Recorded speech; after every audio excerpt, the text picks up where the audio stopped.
Assalamualaikum warahmatullahi wabarakatuh. Salam sejahtera bagi kita semua. Om Swastiastu, salam, namo buddhaya, salam kebajikan. Yang kami hormati, Bapak Heri Prasetyo Budi selaku dosen dari Teknik Manufaktur Kapal.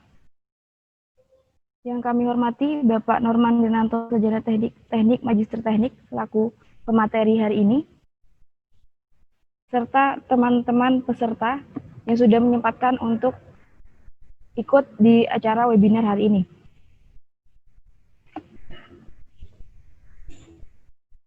Syukur alhamdulillah, marilah kita senantiasa memanjatkan rasa puja dan puji syukur kehadirat Allah Subhanahu wa taala yang telah melimpahkan kepada kita segenap nikmatnya dan karunia-Nya, sehingga saat ini kita masih diberi kesempatan untuk mengikuti webinar dengan tema survei dan pemeriksaan pada pembangunan dan operasi untuk menjamin kualitas dan keselamatan kapal dalam subtema remote sensing dan sistem pengendalian kapal.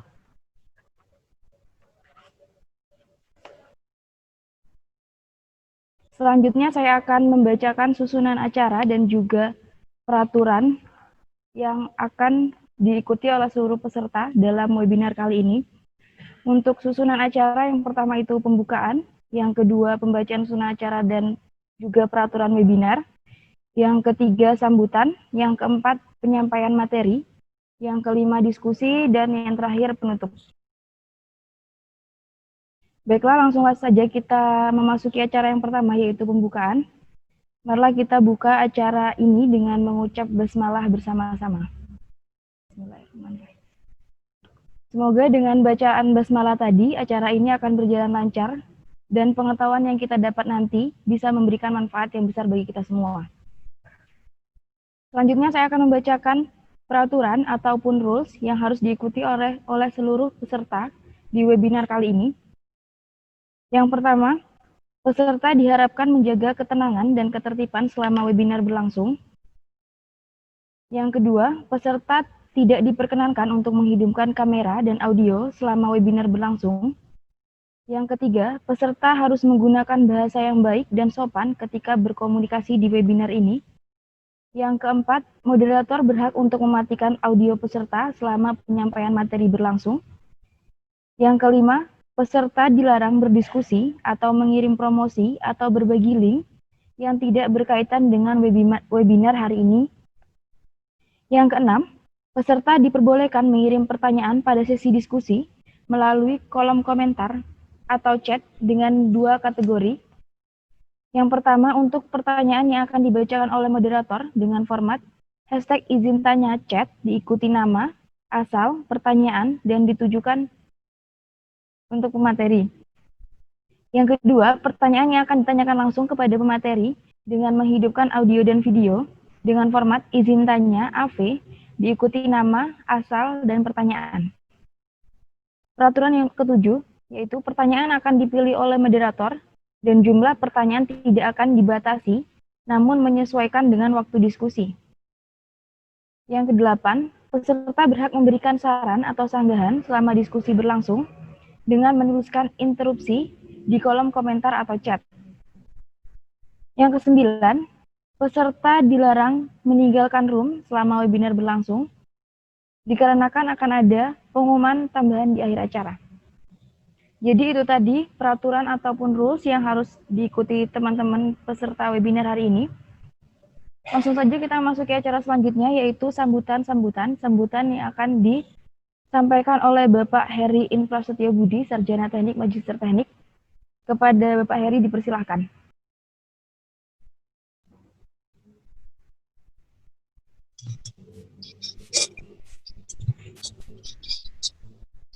Terima kasih Mbak Pratiwi. Suaranya terdengar jelas ya? Siap terdengar, Pak. Oke. Assalamualaikum warahmatullahi wabarakatuh. Selamat pagi semua peserta dari kuliah tamu ya, karena tematiknya adalah survei dan pemeriksaan pada pembangunan dan operasi kapal untuk menjamin kualitas dan keselamatan kapal. Dengan subtema adalah remote sensing dan sistem pengendalian kapal, khususnya yang jarak jauh. Maka selamat datang pada Bapak Norman Rinanto dari Taiwan ya, Taipei. Kalau dari rumah memang agak ada ini apa namanya interferensi, yang sedang berjuang untuk mengambil PhD di NTS UST ya. Semoga bisa lancar kuliahnya di Taiwan, kemudian dapat bermanfaat bagi institusi PPNS maupun maritim di Indonesia. Untuk para peserta, Pak Norman ini ahli di remote sensing di sistem kendali teknik otomasi ya di kapal.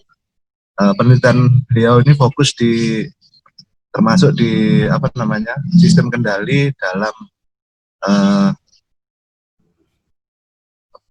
apa namanya robotik yang untuk submerge ya. Jadi kapal selam ini, jadi nanti adik-adik sekalian dari peserta akan diajari tentang teknik otomasi pada sistem kendali kapal yang khususnya jarak jauh, baik yang di permukaan maupun di dalam air ya, yang tenggelam ya. Nah ini menjadi penting karena di Politeknik Negeri Banyuwangi, di teknik manufaktur kapal, kita tidak mengajarkan tentang hal itu. Yang apa khususnya yang sistem sensor jarak jauh ya, sistem kendali kapal dari jarak jauh, kita tidak mengajarkannya. Kita tidak teknik manufaktur kapal itu fokusnya adalah di pembuatan kapalnya, pembuatan kapal secara berkualitas. Maka materi ini akan menjadi menarik, menjadi penting bagi adik-adik sekalian. Jangka pendeknya, mudah-mudahan besok materi yang saat ini disampaikan oleh Bapak Norman Rinanto dapat bermanfaat untuk persiapan pada saat lomba KKJDPN 2020 ya, yang insya Allah rencananya pada tanggal 1 sampai 7 September tahun 2020. Walaupun lokasinya belum ditentukan, yang penting kita sudah bersiap-siap. Kemudian untuk Bapak Norman, jika nanti adik-adik dari Politeknik Negeri Banyuwangi bertanya karena memang tidak ada materi perkuliahannya, mohon dimaafkan.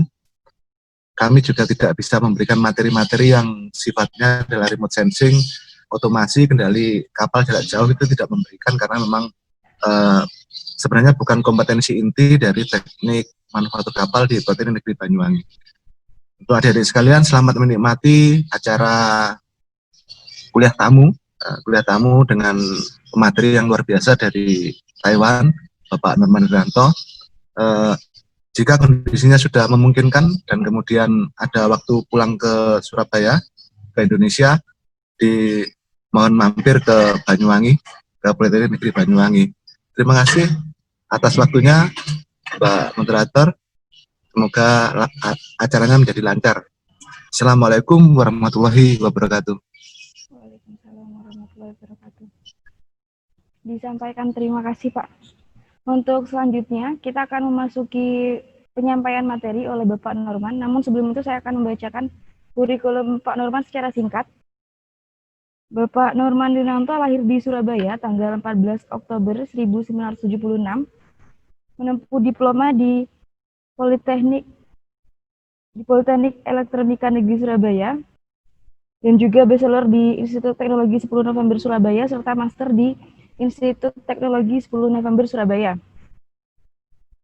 Bapak Norman mengajar di Politeknik Perkapalan Negeri Surabaya dari tahun 2012 sampai sekarang. Untuk penyampaian materi 45 menit Pak, dan waktu diskusi nanti 45 menit. Jadi mungkin bisa dimulai dari sekarang Pak.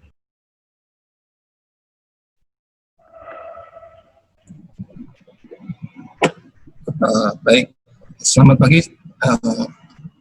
Suaranya terdengar jelas? Terdengar ya? Baik, selamat pagi semua. Jadi di sini sebenarnya sudah siang, jadi beda waktunya cuma sekitar 1 jam. sudah musim panas, jadi agak panas. Baik, kita langsung aja ke, saya mau share slide saya. Bisa tolong saya mau nge-share PPT.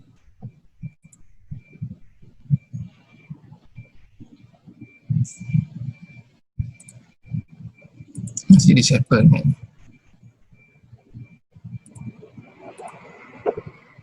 Bisa dilihat slide saya?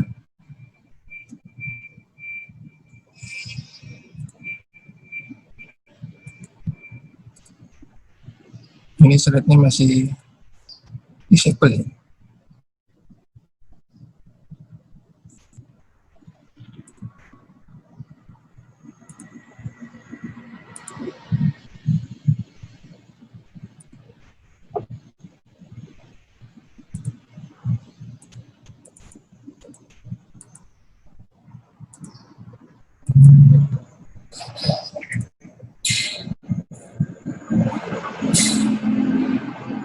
Ya, ini minta tolong operatornya untuk hostnya untuk menenablekan ini ya, screen sharingnya.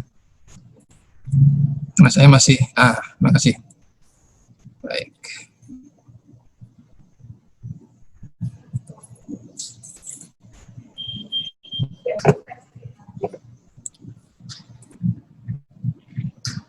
Baik, saya sudah share. Apakah bisa dilihat dengan jelas?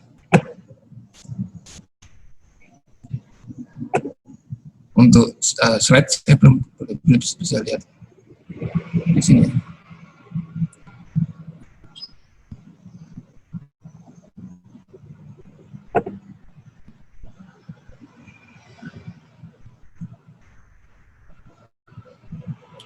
Sudah bisa dilihat slide saya kira-kira?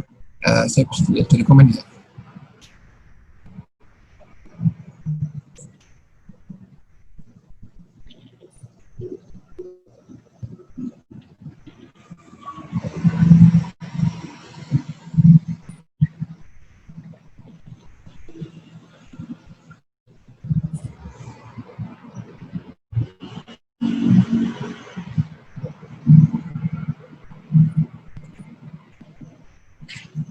Baik, Mbak Di, tolong dicoba kira-kira slide saya gimana? Bisa diterima enggak?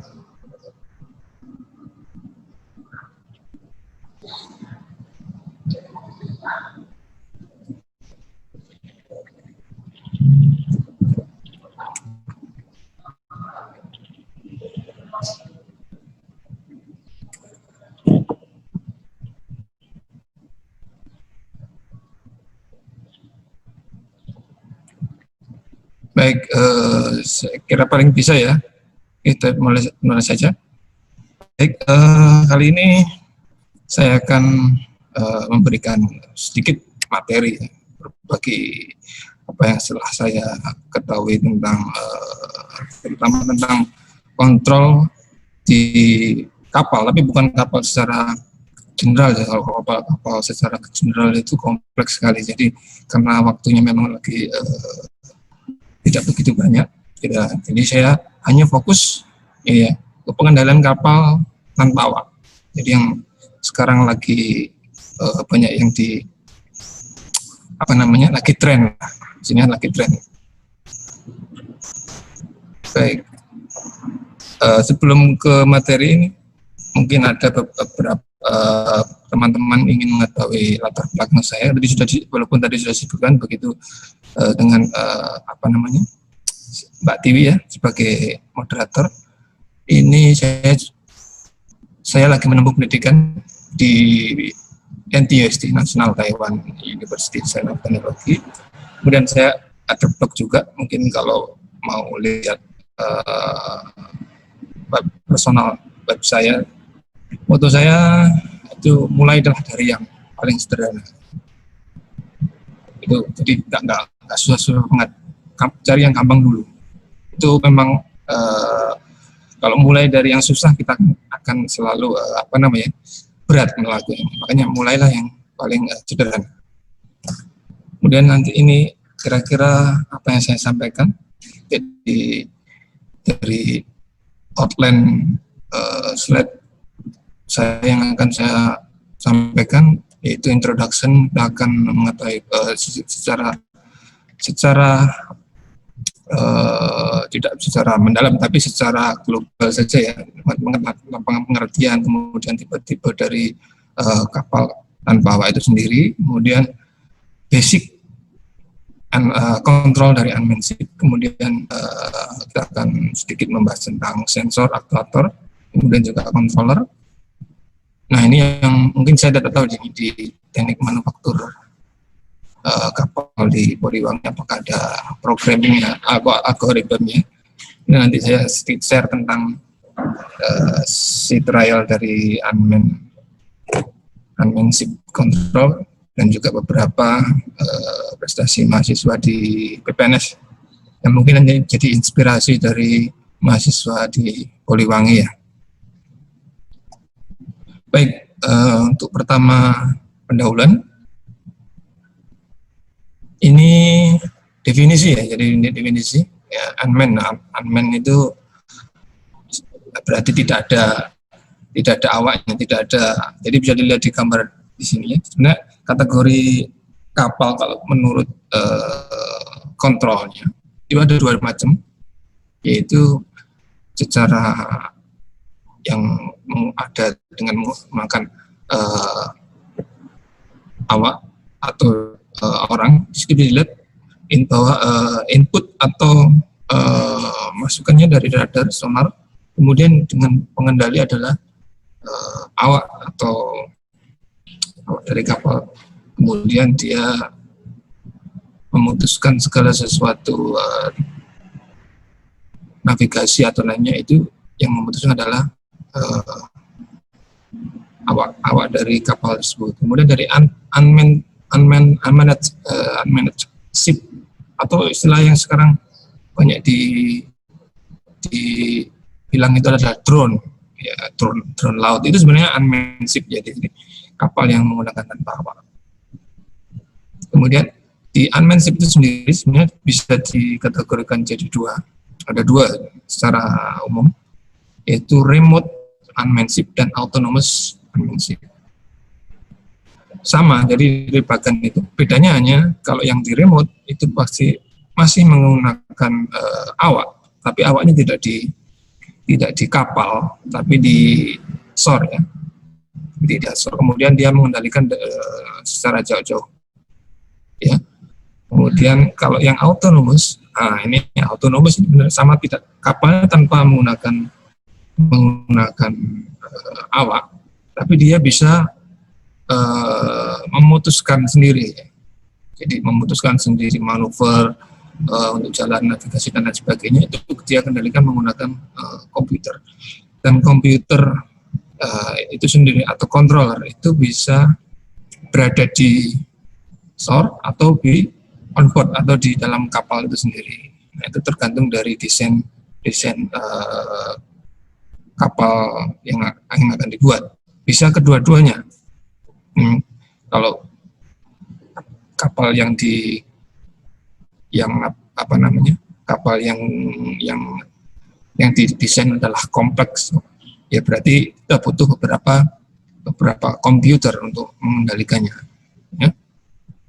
Kemudian ini ya, ini saya mengkategorikan, kita fokus ke unmanned karena kalau manned ship saya yakin sudah makanan sehari-hari di manufaktur kapal ya, Pak Heri sebagai dosen juga sudah sering menyampaikan. Nah di unmanned ship itu sendiri, untuk ini yang kategorinya saya fokusnya ke operation area-nya. Ada dua macamnya, yaitu di unmanned surface vehicles ya, kendaraan tidak berawak tapi yang pada permukaan, istilahnya USV, secara umum bilang USV. Nah ini ada dua, jadinya saya kasih contoh aja, gambar yang sudah ini apa istilahnya, pabrikan dari USV yang sudah ternama ya.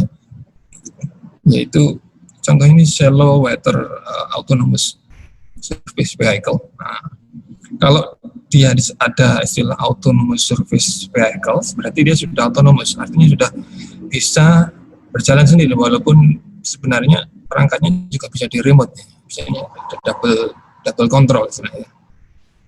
Kemudian yang sebelah ini juga sama sih, ini multi-purpose vehicle juga. Cuman bedanya kalau yang shallow water ini dia menggunakan hanya beda di propulsinya. Jadi ini yang di ASP ini bisa dua macam ya. Ada yang menggunakan elektrik, ada yang menggunakan fuel propulsion. Yang sebelah yang shallow water ini menggunakan fuel water jet. Kemudian yang kanan menggunakan DC elektrik motor. Ya, jadi tergantung desainnya. Kedua-duanya sama, ya, dikendalikan secara digital. Ya, kita memang secara digital ya, karena perangkat di unmanned ship itu sendiri sudah berupa pengendalian digital semua. Kemudian yang kedua yaitu unmanned underwater vehicle atau disingkat WWV. Ya. Ini karena operasinya di submarine, ya, bilang submarine di bawah. Nah di submarine itu sendiri ada yang paling paling banyak dikembangkan ada dua macam. Yang satu adalah contoh itu yang sebelah kiri saya, itu Teledin Marine Sea Raptor Autonomous Underwater Vehicle atau bisa disebut AUV ya. Nah ini seperti kapal selam tentunya. Memang ini operasinya di dasar. Ini biasanya untuk mengeksplorasi, untuk pemetaan bawah laut ya, topografi biasanya. Ini ya digerakkan secara otonomus. Jadi diprogram gitu ya, jalan memang untuk mapping dasar laut. Jadi untuk pemetaan eksplorasi dari bawah laut itu biasanya kadang juga untuk pengamatan terumbu karang dan lain sebagainya. Terus kemudian yang di sebelah kanan yaitu robotic shop. Ini akan masuk kelas ROV, ya, remotely operate vehicles atau ROV. Nah ini yang paling populer ya, banyak dipakai nanti kalau kalian kerja sudah lulus kemudian kerja di offshore itu kebanyakan saya kalau yang di offshore ada kenalan, mungkin besok kapan-kapan saya nanti mungkin bisa saya kontak ya, dia operator ini ya, remote operate ROV tapi yang world class, istilahnya kelasnya ROV-nya bukan yang kaleng-kaleng, bukan yang kecil ya, jadi yang ukuran dimensinya besar. Nah, kapan-kapan mungkin kalau saya bisa kontak nanti mungkin Pak Eri bisa mengadakan webinar untuk yang khusus untuk ROV. Jadi ROV yang berarti yang world class, yang kelas operasional besar di perusahaan. Teman saya ini sebagai operator sudah lama menjadi operator dari ROV. Baik, saya lanjut ya. Sebelum lanjut, ROV ini bedanya dengan yang autonomous underwater vehicles. Kalau ROV ini full remote. Jadi semua pengendaliannya itu dilakukan oleh manusia. Kalau yang autonomous underwater itu dia jalan sendiri, tapi dia ada beberapa istilahnya ya, pengendaliannya itu menggunakan waypoint. Waypoint itu seperti node atau mapping. Jadi di sebelum dia jalan autonomous underwater vehicles itu di peta seperti Google Map itu ya, diberikan titik-titik atau jalan nanti dia node atau jalur-jalur yang akan dia lalui dan nanti akan jalur dia kembali. Jadi seperti itu ya, namanya waypoint istilahnya. Kalau di pengendalian dari AUV menggunakan mapping seperti itu. Jadi dia mengandalkan navigasi seperti GPS, ya. Jadi nanti dia jalur yang akan dilalui itu mana saja, jangkauannya berapa, radiusnya sudah ditentukan, kemudian dia baru dijalankan di wahananya atau underwater vehicles. Baik, kita lanjut.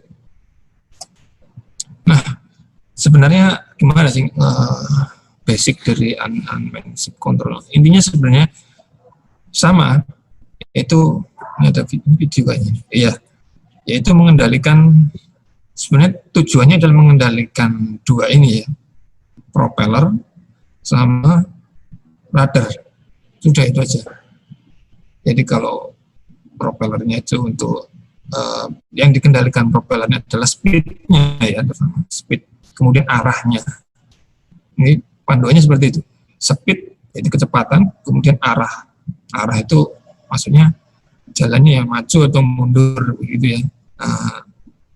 Kalau di elektronik itu kalau atau mungkin bisa kanan atau kiri, CW atau CCW ya, gerakannya itu teknik untuk pengendalian dari propellernya ya. Arah kemudian kecepatan.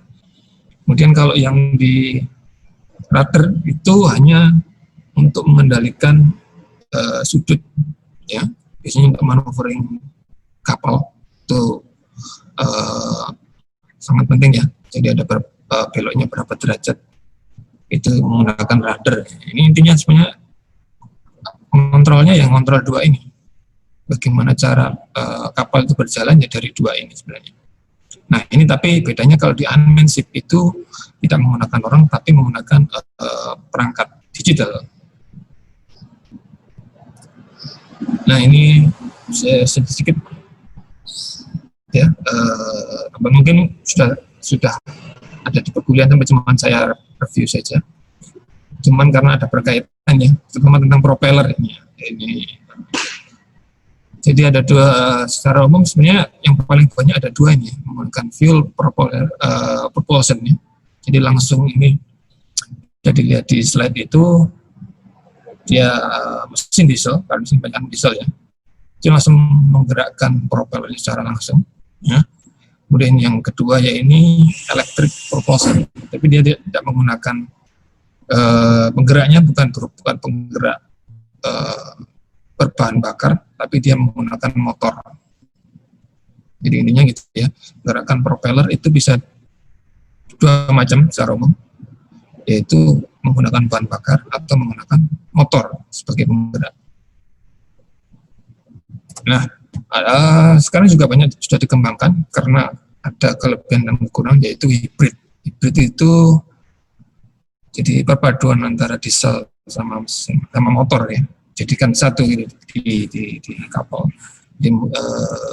Tapi kalau di hybrid ini itu sendiri bukan diesel di kapal, sebenarnya ini modifikasi saja. Jadi pengembangan sebenarnya penggeraknya itu adalah motor. Ya, motor listrik gitu ya. Motor listrik. Kemudian motor listrik ini listriknya digerakkan menggunakan diesel. Tapi juga bisa di-switch secara langsung apabila listrik di motor itu sendiri atau powernya itu turun, bisa langsung digerakkan menggunakan diesel. Nah, ini adalah salah satu contoh hybrid propulsion system. Jadi ada dua penggerak di dalam satu kapal, ya, secara umum. Hybrid ada yang diesel, ada yang fuel terutama diesel sama elektrik ya. Baik. Kemudian tadi kalau kita sudah membahas mengenai propeller ya. Propeller itu kalau dikendalikan yaitu kecepatan, kemudian arah putar, ya, bisa maju atau mundur. Nah yang selanjutnya yang dikendalikan yaitu rudder. Nah ini rudder. Ini saya kasih gambar dua ya. Yang kiri yang besar itu adalah kapal besar itu. Nah ini sama-sama ini. Kalau yang sebelah kanan ini yang nanti dibuat biasanya di mahasiswa itu buat RC ya, RC boot atau dibuat lomba di KKJTPA ini. sama ya, fungsi secara fungsional sama ya, untuk mengendalikan maneuvering kapal. Cuman bedanya kalau yang di kapal secara real itu gerakan radarnya itu menggunakan sistem hidrolis ya, sistem hidrolis. Gerakan sudut kapal yang hidrolis, ada yang juga menggunakan elektrik. Ya, kalau kapalnya besar biasanya dia pakai menggunakan secara hidrolis. Tapi kalau kapalnya tipe yang kecil-kecil secara elektrik. Nah, yang di sebelah kanan saya ini, yaitu ini sistem menggunakan yang diadopsi untuk RC, dia menggunakan secara elektrik. Ya, menggerakannya menggunakan tuasnya. Tuasnya nanti digerakkan menggunakan motor. Baik, mengontrol unmanned ship itu secara umum hampir 90% sama dengan robot ya. Kebetulan background saya sebenarnya robot, tapi bisa diaplikasikan di kapal ya, karena memang sekarang banyak tuntutan untuk mengotomasi di kapal ya. Intinya ada 4 elemen sebenarnya. Jadi sebelum kita masalah yang terlalu teknis, ini bisa jadi di setiap unmanned ship itu ada 4 ini ya, yaitu sensor, aktuator, controller, dan plan. Sensor itu sebagai perangkat masukan ya, input.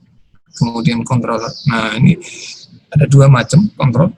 Kalau manual control berarti pengendalinya adalah, atau yang memberi keputusan itu adalah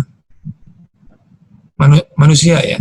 Jadi masih ada peranan manusia untuk mengendalikan. Kemudian kalau yang autonomous itu untuk decision maker atau pembuat kebijakan itu yaitu sudah berupa komputer atau program ya, sebenarnya yang algoritma yang memutuskan sesuatu, misalnya ingin belok kanan, belok kiri, maju lurus kecepatan sekian. Nah, itu semua perhitungan menggunakan komputer. Kemudian aktuator yaitu penggerak, yang seperti yang sudah kita bahas tadi ya, motor, bisa electric propulsion atau penggerak hidrolis.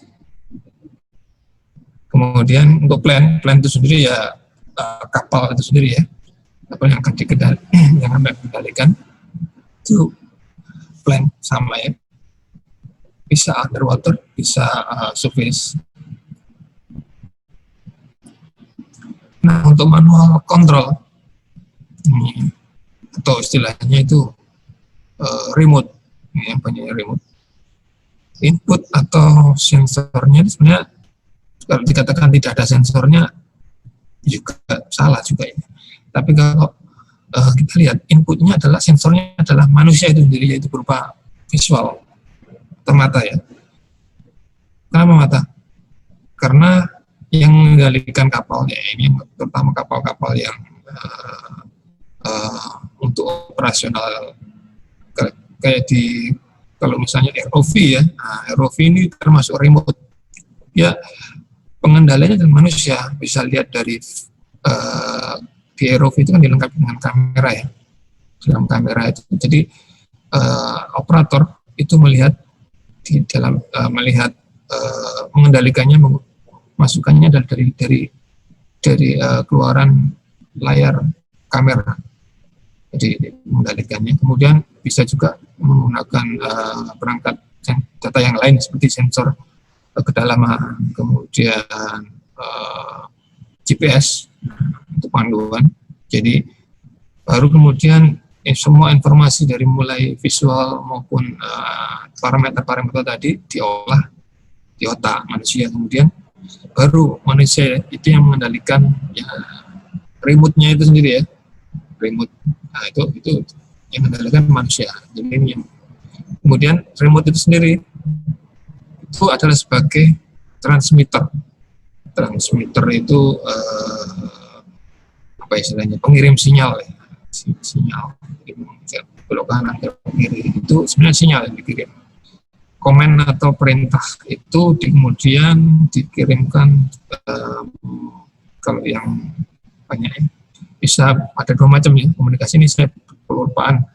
Ada yang wireless, ada yang kabel ya, fixed kabel. Wireless itu berarti tanpa kabel, kalau yang satu fixed kabel menggunakan kabel. Kalau yang di ROV itu masih banyak yang menggunakan, sampai sekarang masih menggunakan fixed kabel, walaupun kabelnya panjang sekali ya. Kenapa? Karena memang kalau yang di underwater memang masih agak kesulitan ya untuk mengendalikan secara wireless, terutama untuk kedalaman tertentu, karena memang agak susah untuk komunikasi dengan perantara media air ya. Masih belum ditemukan teknologi yang bagus performanya untuk komunikasi di bawah air.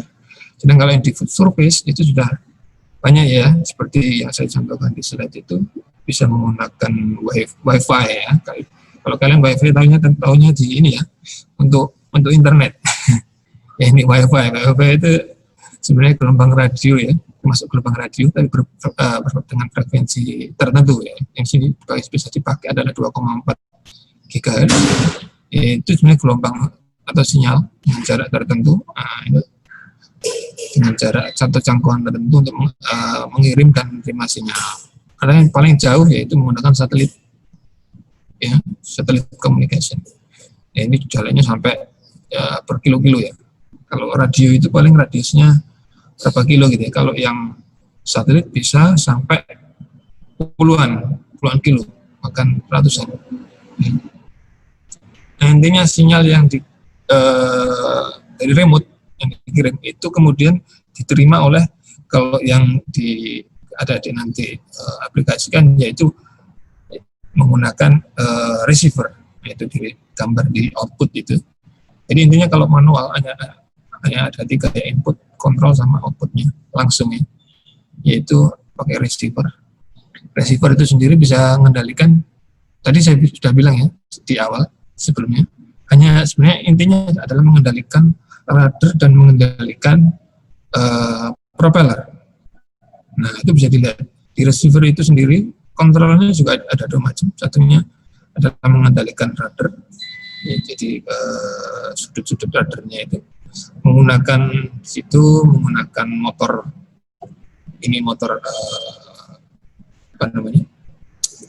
motor servo ya, dan motor servo.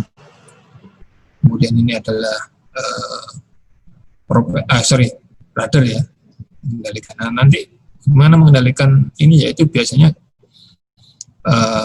pergerakan sudut dari motor ini kemudian diberi tuas, kemudian dihubungkan dengan rudder.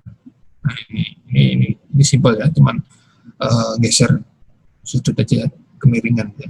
Kemudian kalau yang satu ini adalah pengendalian propeller, yaitu menggunakan, di sini kita kebanyakan paling sederhana yaitu menggunakan motor ya. Di sini pakai motor PLDC, motor brushless ya, karena motor brushless. Jadi motor itu banyak sebenarnya. Kalau brushless itu berarti motor yang tanpa sikat ya. Dia kecepatannya tinggi ya, cuman torsinya rendah. Tapi kalau motor yang brush pakai sikat itu kecepatannya rendah tapi torsinya tinggi. Jadi dua-duanya tergantung pemakaian juga ya. Ada tujuan apa istilahnya, jadi desainnya menyesuaikan. Kalau kita tidak butuh speed, hanya butuh torsi, karena mungkin di dalam air ya, contoh yang di tadi yang ROV atau yang di AUV ya, autonomous underwater, itu dia tidak butuh, karena harus di bawah laut itu harusnya besar. Jadi mungkin tidak butuh speed, ya hanya butuh torsi. Jadi bisa menggunakan motor DC yang dikoppel dengan menggunakan gearbox. Nah, ini untuk menggerakkan propeller. Ya. Kemudian untuk autonomous ini ya, otomatik atau autonomous itu istilahnya ya karena mandiri ya. Ini kalau saya contohkan ya, ini saya kasih gambaran secara simple aja sebenarnya. Hampir sama sebenarnya yang remote tadi. Cuman bedanya bisa dilihat di slide saya itu, kalau di sisi output sendiri sama, hanya beda di sisi input dan kontrol. Nah, di input itu sendiri umumnya menggunakan ini ya, secara ini visual ya, saya kasih gambaran biar gampang ya. Ini barangnya kalian bisa juga sering menemukannya. Ini pakai webcam ya, kamera. Kemudian panduannya yaitu karena memang harus ada, karena unmanned ini beda dengan manusia ya, jadi harus ada panduan. Jadi kapal itu ada panduan. Itu ini menggunakan voice, bisa menggunakan voice. Bisa dilihat di situ. Ini nanti ini ada E, PV, SP ini apa? E itu error. Error itu adalah, jadi intinya kalau mengendalikan kapal secara otonomus itu kita cari errornya. Jadi ada target. Ini ada SP itu. SP itu bukan surat ini ya, surat peringatan, tapi SP itu SP adalah set point ya. Jadi set point targetnya. Kita mau kemana, tujuannya, goalnya. Ya. Terus PV itu present value atau nilai sekarang. Nah, selisih dari set point dan present value itu akan menghasilkan error. Error itu nanti yang diolah di controller ini sendiri, baru kemudian bisa mengendalikan output yang berupa rudder atau propeller. Nah, errornya dapat dari mana? Misalnya seperti ini, saya kasih contoh yang nanti saya jelaskan secara detail ya. Cuma nanti panduannya bagaimana, nanti ada video, short video dari pengalaman kita waktu membuat mengembangkan autonomous ini. Jadi nanti selisih errornya tadi dari target yang kita tentukan itu yang kita kendalikan. Jadi kan namanya error itu harusnya inginnya apa istilahnya, secara apa namanya ini kalau bilang itu, kalau mengendalikan error diusahakan errornya adalah 0. Tapi kan karena nggak mungkin 0 ya, pasti ada kita tidak ideal ya, kondisinya pasti ya mendekati 0, misalnya 0,000 sekian. Nah itu yang kita coba kendalikan. Jadi kalau terlalu nganan di kiri kan, atau terlalu kiri di kanan kan, begitu ya. Jadi secara simpel logikanya seperti itu mengendalikannya. Atau kalau cepat dipelanin, itu error itu sebenarnya. Ini menghilangkan errornya, dicari errornya. Ini soalnya bukan manusia. Kalau manusia gampang, kecepatan dikurangi, kelambatan dicepat. Kalau di kontrol kita harus berupa nilai nominal atau value seperti ini. Jadi kita tarik selisihnya terus. Baik. Dan juga kalau ingin mengendalikan kapal mengenal beberapa macam ini, kalau ditulis semua nggak cukup ya. Cuman ini yang paling sering untuk mengenalkan aja deh. Secara umum ini sensor itu adalah perangkat masukan ya, pengendali ya, masukan yang digunakan untuk mengendalikan mengendalikan wahana atau mengendalikan prototipe. Banyak, jadi macam-macam sensor. Ada sensor cahaya di sini bisa dilihat. Ini pakai LDR ya, LDR. Ini LDR banyak diaplikasikan untuk kalau di rumah-rumah itu yang PJU ya, lampu nyala sendiri kalau siang dipakai sensor semacam ini. Kemudian sensor suhu, ya ini juga banyak dipakai. Kemudian tekanan, pressure ya, nah, pressure, kemudian suara, kecepatan, gerak, jarak atau tinggi ya. Nah, jarak pakai ini pakai ultrasonik salah satu. Ketinggian, biasanya ketinggian ini kalau yang di ketinggian ada dua macam ya, ketinggian di udara itu pakai barometer, kemudian kalau yang di dalam bawah air itu sendiri ada beberapa macam sensor ya. Ada yang menggunakan pressure, jadi di dalam air itu kan tekanannya berbeda ya, nah itu pakai pressure sensor juga. Ada juga yang menggunakan sonar di kedalaman, di mengukur kedalaman dasar laut. Kemudian yang paling ini sekarang perkembangannya makin yang meledak ya, sensor vision nih, kamera ini, karena ini seperti mata manusia ya. Sekarang ini lagi banyak dikembangkan vision kamera. Kemudian sensor navigasi ya, ini yang mungkin di kapal akan sering ketemu ya. Contoh navigasi itu seperti di atas itu ada GPS. Nah, ini ada GPS. Kemudian kompas. Nah, ini kompas. Nah, kompas untuk menuju arah planet bumi ya. Kemudian ada juga ini ada navigasi untuk menghindari objek namanya LiDAR. Jadi SIG-nya ini ada yang paling ujung atas ini SIG.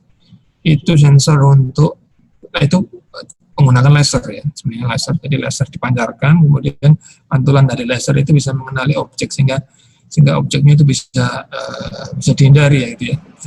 Jadi Amen itu bisa menghindari. Ini yang terutama yang untuk surface vehicle autonomous, yaitu kalau tidak menggunakan kamera, biasanya menggunakan ini ya, menggunakan sensor LiDAR seperti ini.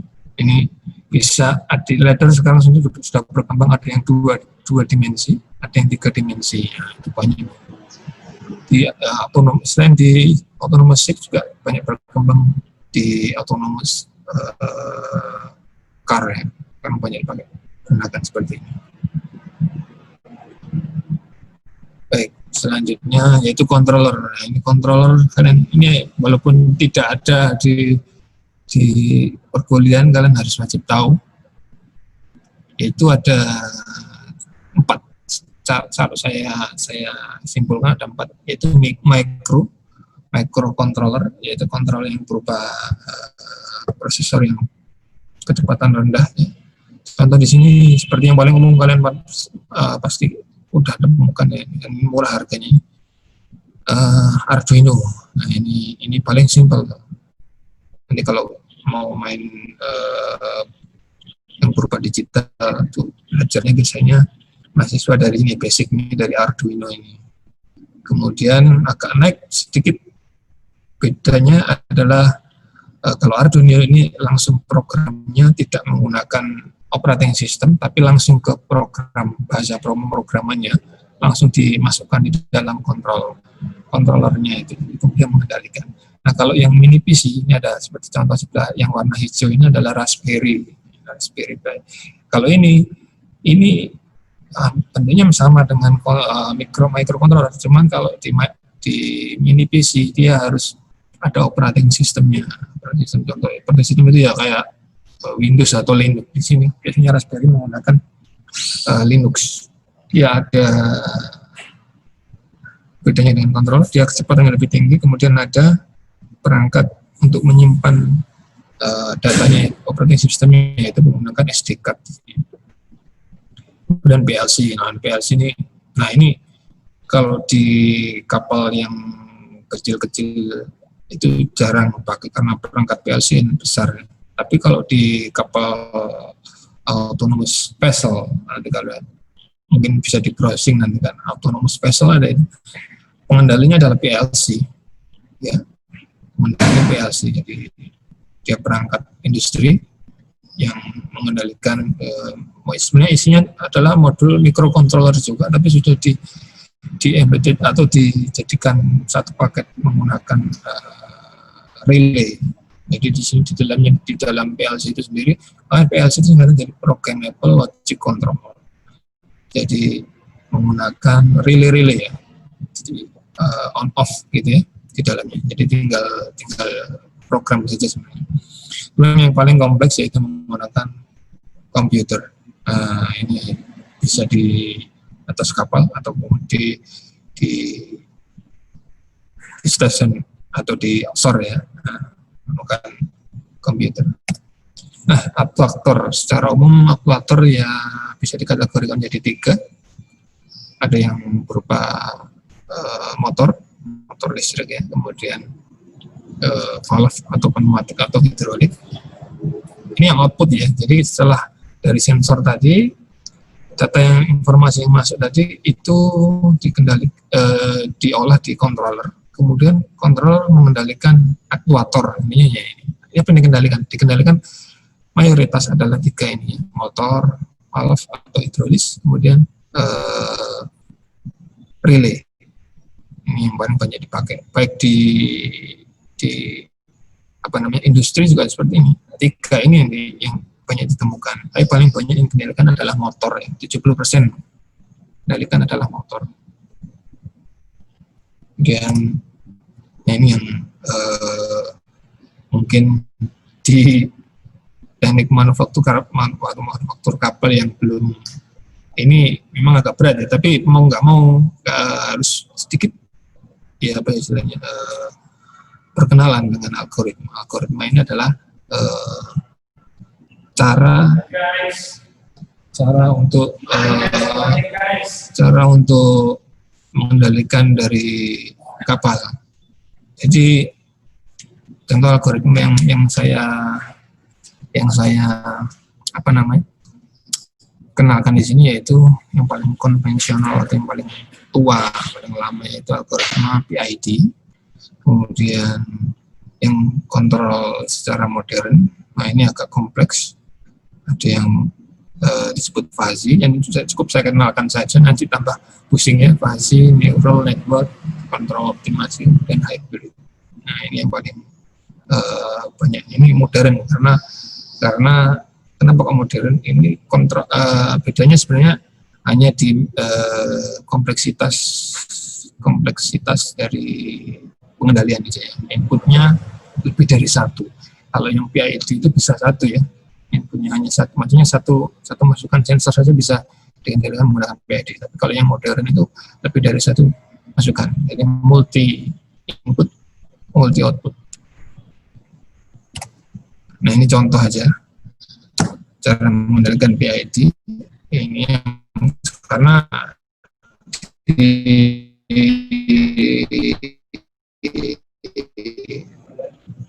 menggunakan kontrol yang lebih kompleks biasanya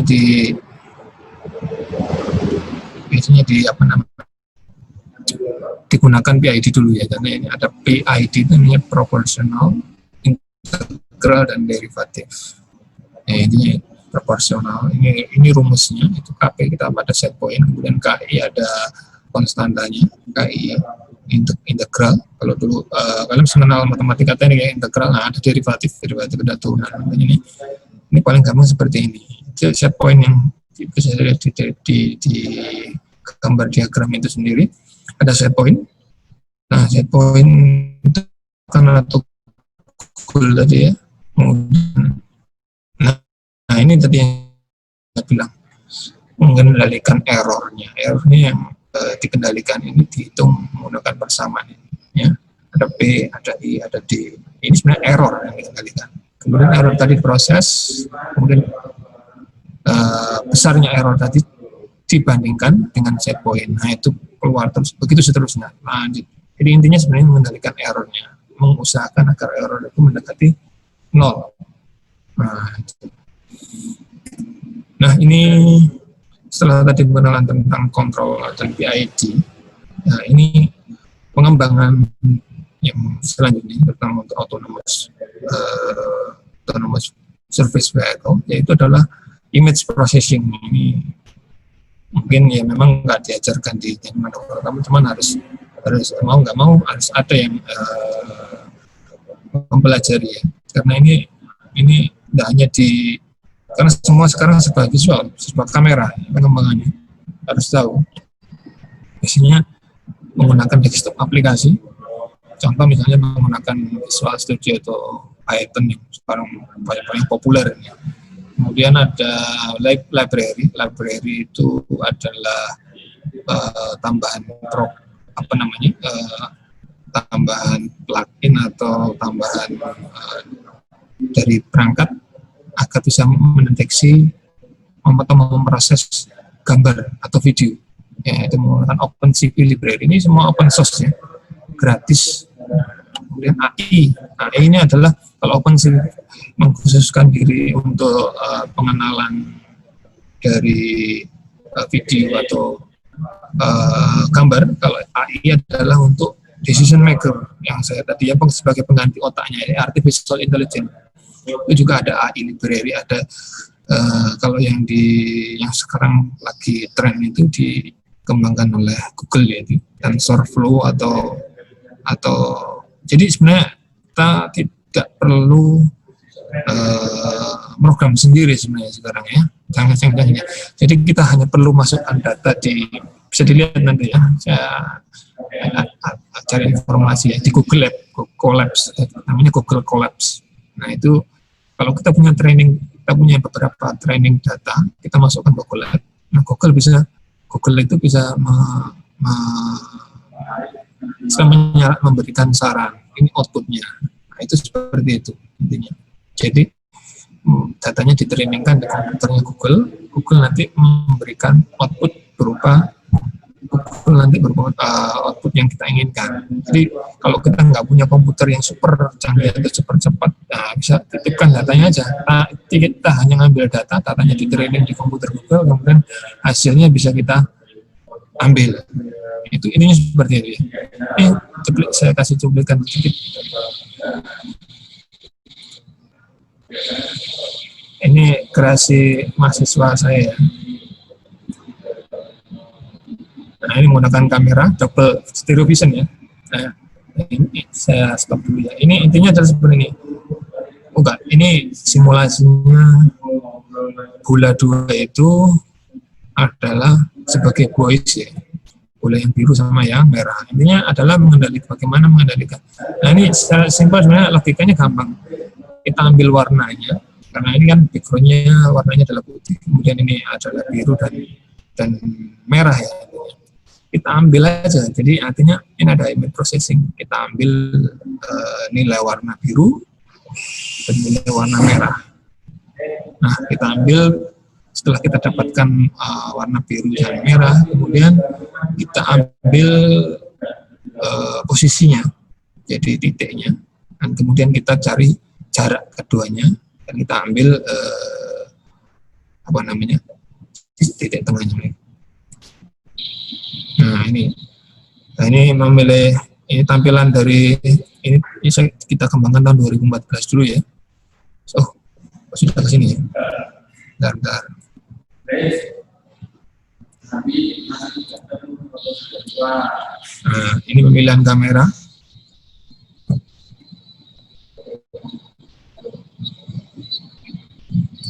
Nah ini yang tadi saya yaitu warna hijau sama warna merah. Nah ini nanti kita cari titiknya.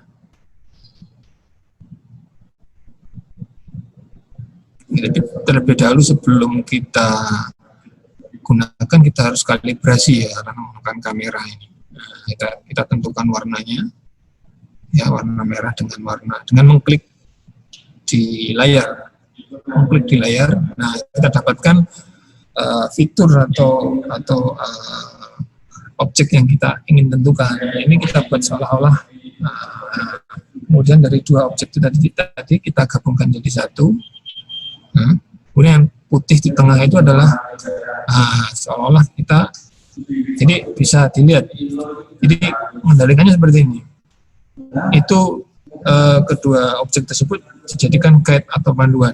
Nah kita cari cara tengahnya. Bagaimana supaya itu kan seolah-olah adalah voice ya. Kalau di voice itu sebenarnya mengapung gitu ya. Kita nggak boleh menabrak voice itu. Kita harus menghindarinya. Bagaimana? Ya, kita lewat tengah-tengahnya sini. Jadi dari dua objek yang kita sudah dapatkan tadi titiknya, kita tinggal tarik garis, kemudian kita ambil itu tengah. Nah, garis tengah putih ini adalah panduan untuk mengendalikan kapal. Jadi kapal harus bergerak sekian derajat ke kanan. Nah ini sekian derajat ke kiri. Nah ini nilai nominal inilah yang kita akan transfer ke kontrol. Kita akan berikan ke informasi ke kontrol, kemudian kontrol akan mengendalikan radar ya.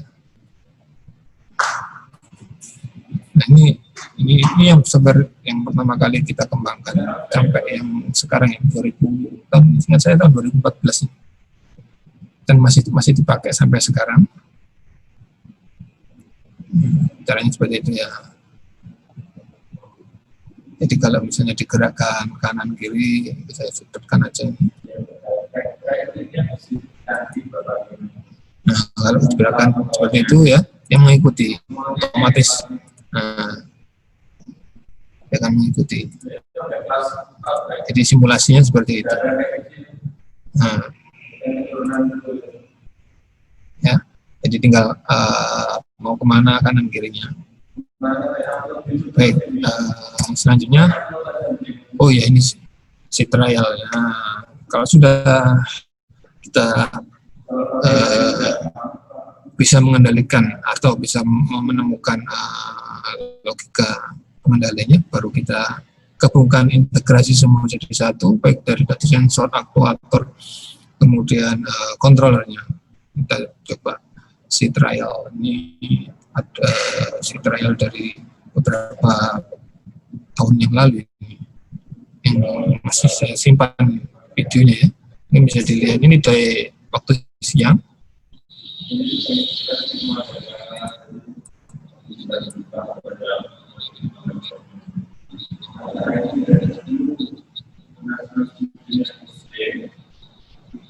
Nah itu, di sini kontrolnya adalah berupa laptop ya. Kemudian sensornya adalah kamera.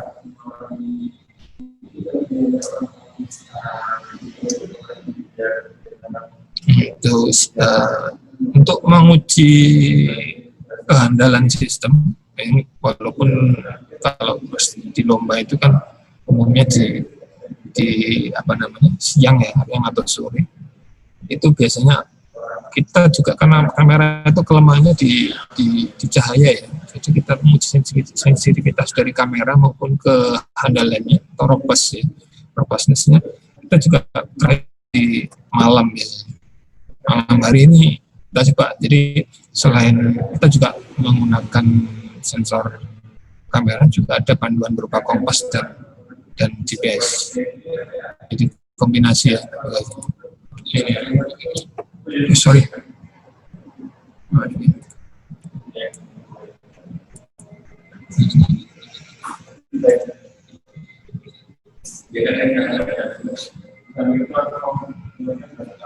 Ini malam hari juga kita trial.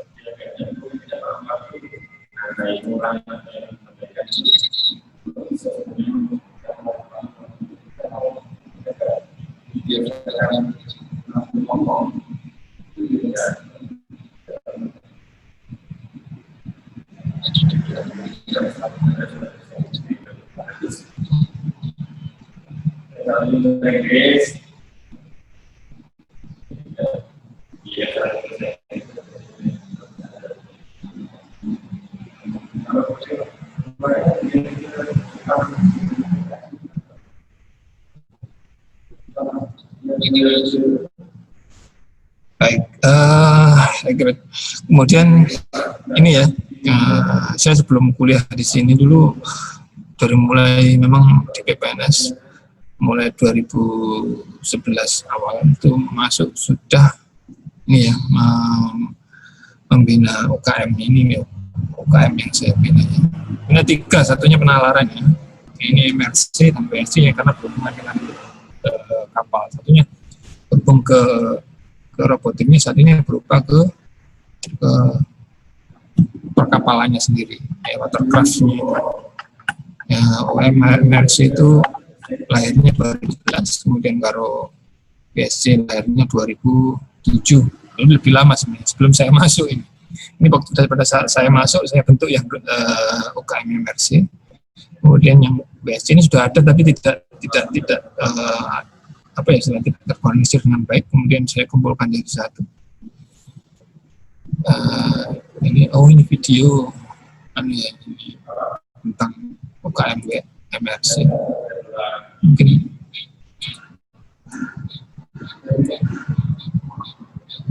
sedikit profil ya MRC biar jadi inspirasi dari teman-teman di Poliwangi.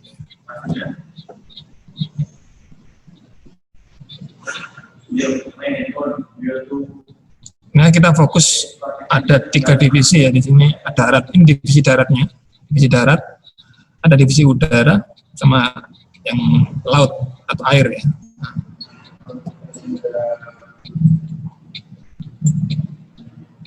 Di udara ya biasanya di outfit ground ya. Ini kegiatan pendesain desain robotiknya.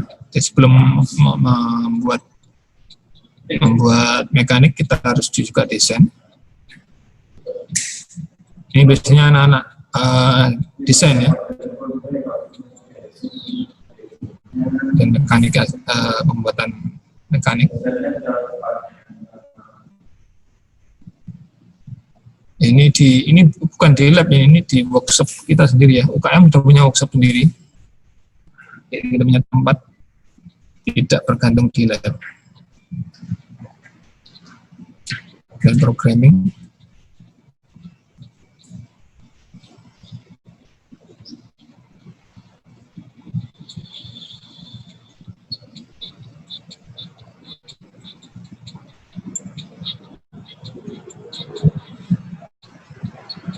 Nah, ini kegiatan lain selain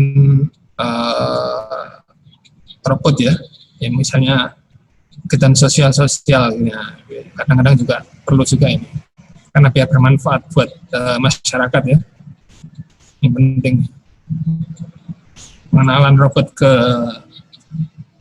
sekolah-sekolah gitu ya, STM, SMA, beberapa prestasi yang pernah kita raih.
Ini di profil dari BSC.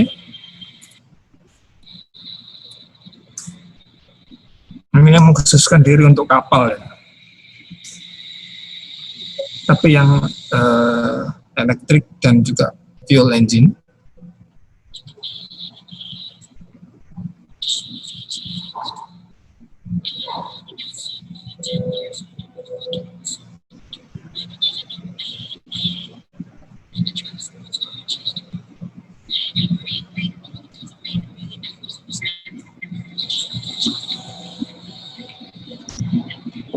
Ini di bengkel, di workshop ya, workshopnya juga.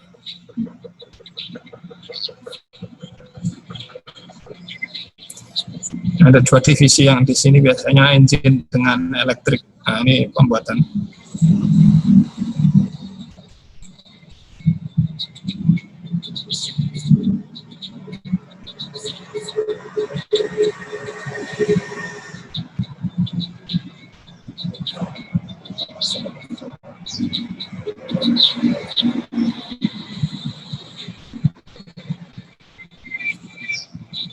Nah, ini berapa kapal yang pernah ikut kesertaan di lomba-lomba ya. Selain kapal, juga ada solar boat ya, berupa kapal solar cell, pengendalinya menggunakan baterai, dan dia menggunakan regeneratif. Selain itu juga pengembangan sepeda air.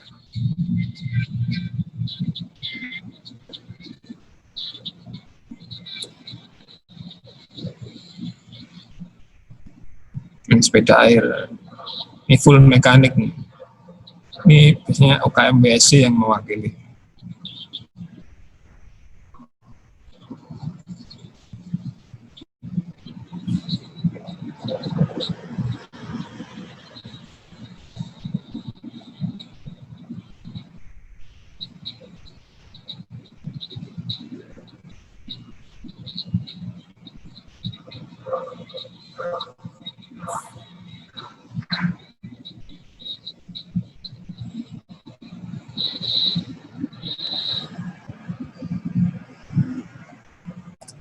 Nah, ini beberapa, ini saya nggak tulis semua di sini ya, nggak cukup. Dari mulai 2013 ini prestasi-prestasi yang pernah diraih. Terakhir kemarin yang kebetulan saya itu 2019 itu KCTPN di Universitas Malang, Universitas Muhammadiyah Malang. Ini untuk prestasi di investasi di KKCTPN di untuk UKM WSC ya. Kebetulan ini dari mulai penyelenggaraan awal KKCTPN ini, kebetulan saya sendiri yang awal terus ya, sampai terakhir kemarin. Tiap tahun tiap penyelenggaraan alhamdulillah dapat dapat ya penghargaan lah, fuel engine maupun elektrik. Kalau yang otonomous biasanya yang mewakili adalah UKM MRC. Ini foto terakhir kemarin tahun 2019. Nah, kita ada 3 kategori kita ikut, alhamdulillah. Dalam 3 kategori itu kita yang 2 kategori juara 1 semua. Ya, itu suatu prestasi yang membanggakan ya. Ya, ini ya sebenarnya intinya adalah kekompakan dari tim, karena kita ini berlombanya dalam bentuk tim itu aja. Kalau tim kita kompak, istilah semua hambatan itu bisa dilalui. Baik, mungkin itu aja yang bisa saya sampaikan untuk materi kali ini ya. Jadi memang ini beberapa istilahnya kata-kata yang harus bisa membuat kita menjadi inspirasi. Tidak prestasi tanpa adanya kerja keras, teruslah bermimpi, karena mimpi yang menjadi semangat dan juga mengingat kita terus berkarya walaupun di segala keterbatasan, karena biasanya kreativitas itu muncul kalau kita ada keterbatasan. Baik, mungkin itu saja. Selanjutnya mungkin bisa digunakan untuk menggunakan tanya jawab mungkin atau diskusi. Silakan.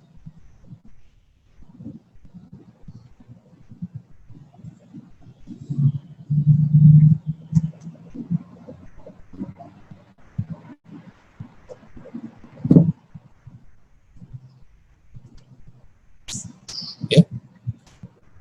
Dalam ya.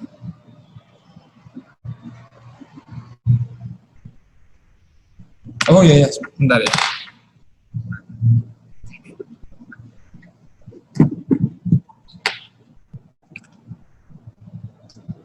Oke, ini saya kira host mana ya? Mungkin bisa saya stop share-nya ya.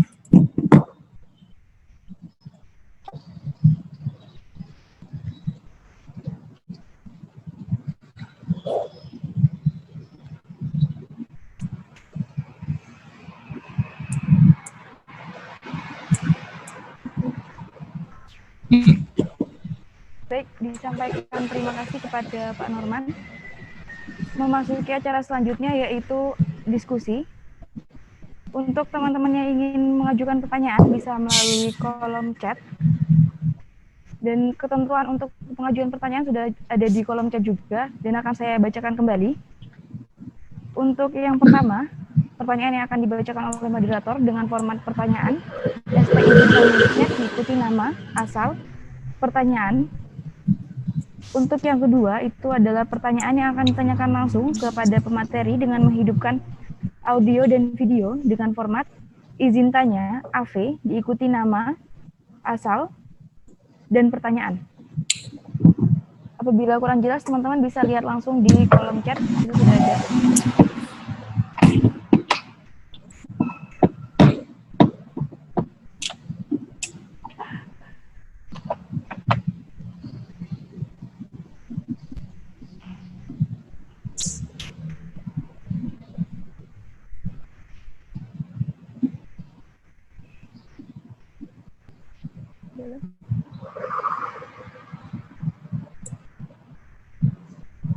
Oh itu kayaknya ada pertanyaan itu ya. Pak, sudah ada satu pertanyaan dari Mas Pradana Oktavianto di 4 Teknik Permesinan Kapal, Politeknik Perkapalan Negeri Surabaya.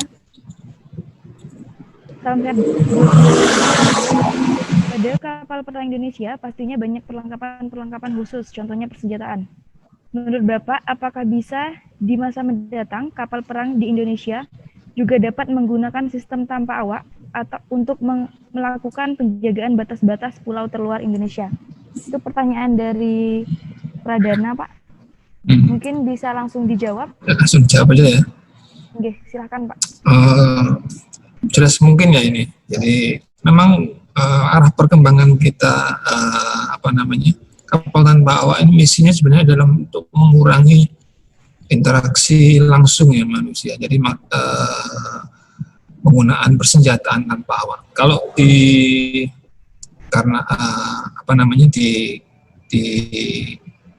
kemarin istilahnya menggunakan, kalau di udara ya itu sudah ada senjata udara menggunakan drone udara. Sedangkan kalau di kapal itu biasanya menggunakan submarine ya, submarine unmanned vehicles. Jadi biasanya digunakan oleh kapal selam untuk misi tertentu, untuk misi seperti apa istilahnya itu namanya spy, untuk pengamatan, survei. Jadi biasanya menggunakan kapal tanpa awak, karena kalau misalnya masuk ke teritori negara yang terlarang, itu bisa kalau tertangkap dengan sonar atau radar, kapalnya bisa ditembak atau bisa ditembak. Nah kalau menggunakan manusia kan sangat membahayakan, biasanya seperti itu. Tapi untuk yang underwater sendiri, itu yang persenjataan masih dalam tahap pengembangan. Ya itu kebetulan kemarin kita juga tahu, ini Cina barusan beberapa minggu yang lalu saya lihat itu ada di Taiwan kan, karena Taiwan sama Cina ini kan sebenarnya masih satu ini ya. Itu kemarin ditemukan beberapa semacam kayak serpihan drone laut ya. Ini untuk mungkin pihak Cina mengirimkan kapal drone lautnya. Kemudian biasanya kapal tenaganya adalah menggunakan tenaga baterai, kehabisan baterai ataupun terkena arus laut, akhirnya wahananya mati ya, akhirnya ditemukan di Taiwan. Teman-teman berupa serpihan itu masih berduga. Jadi kemungkinan memang arahnya ke sana, kapal tanpa awak menggunakan persenjataan yang menggunakan kapal tanpa awak. Itu memang banyak dikembangkan ke sana. Jadi mungkin itu, Mbak, bisa sebenarnya Mas apa ini? Mas Pradana. Ya. Pradana, Pak. Untuk pertanyaan selanjutnya, teman-teman bisa langsung tulis di kolom chat. Atau bisa mengajukan pertanyaan secara verbal langsung ya. Tanya aja langsung. Boleh. Iya, Pak. Siap, Pak.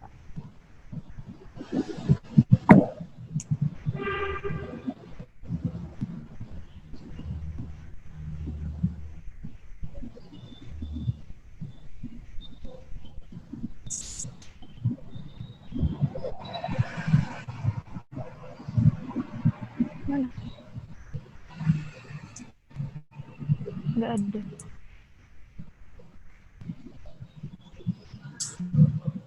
Kita masih menunggu pertanyaan dari teman-teman. Sudah ada pertanyaan kedua, Pak, dari Sultan Iza, Teknik Manufaktur Kapal Politeknik Negeri Banyuwangi. Pertanyaannya, menggunakan bahasa pemrograman apa jika kapal itu disetting otomatis, dan apa saja makna atau maksud atau arti dari kode-kode bahasa pemrograman tersebut? Contoh seperti yang kami ketahui yaitu bahasa pemrograman Java, XML, Python, dan lain-lain. Sekian, terima kasih. Wassalamualaikum warahmatullahi wabarakatuh. Seperti itu pertanyaannya, Pak. Nih, sudah teknis sekali nih. Jadi, Mas, siapa ini? Sultan ya? Sultan.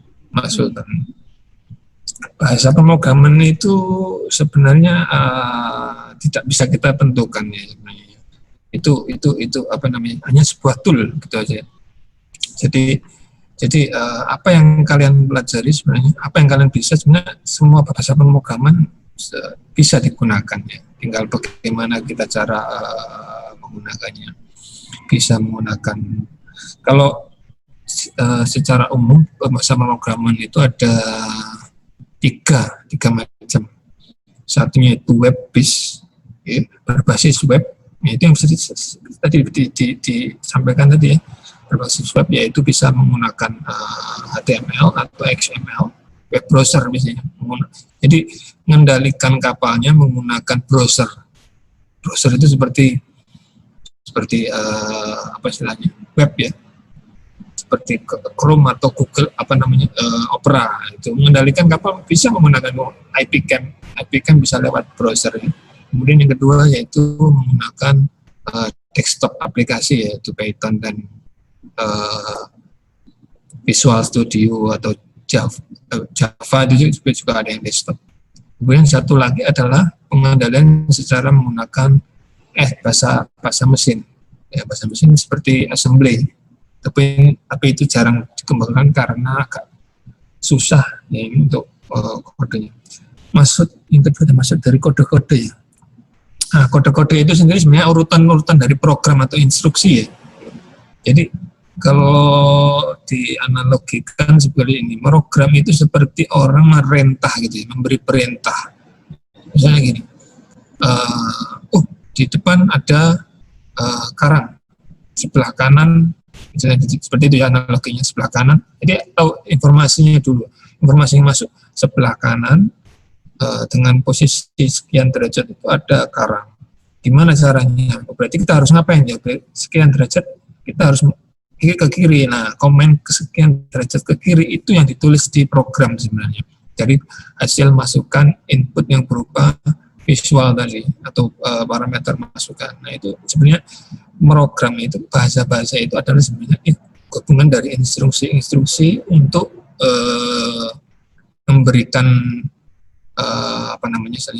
kendali kepada aktuator atau output yang kita inginkan. Jadi memang arti kode-kode itu memang sebuah instruksi. Jadi tiap bahasa harus beda ya. Tapi saran saya kalau ingin mengembangkan, cari yang termudah dulu aja yang dipahami. Biasanya kalau untuk mengendalikan autonomous itu paling simpel adalah menggunakan, dan paling simpel itu bukan berarti gampang dipelajari, tidak. Artinya paling banyak kita menggunakan library tadi. Library itu jadi library itu adalah open source yang dikembangkan oleh pengembang lain. Jadi kita tidak mengembangkan sendiri, tapi orang lain juga mengembangkan. Jadi kita hanya memanfaatkan ya resource yang sudah ada di internet. Jadi kita jadikan satu, kita compile, kemudian baru kita integrasikan, kemudian kita baru bisa buat. Saran saya sekarang paling banyak dikembangkan yaitu Python sama Visual Basic atau Visual C#. Ya, Visual C# itu banyak dikembangkan karena kemudahan dalam bukan pemrograman, kemudahan dalam mendapatkan resource. Ya, resource atau contoh program gampangnya banyak pemrograman di yang lain itu bisa kita adopsi gitu. Kita contoh ya, kita buat kembangan di prototipe kita. Mungkin itu saja ya.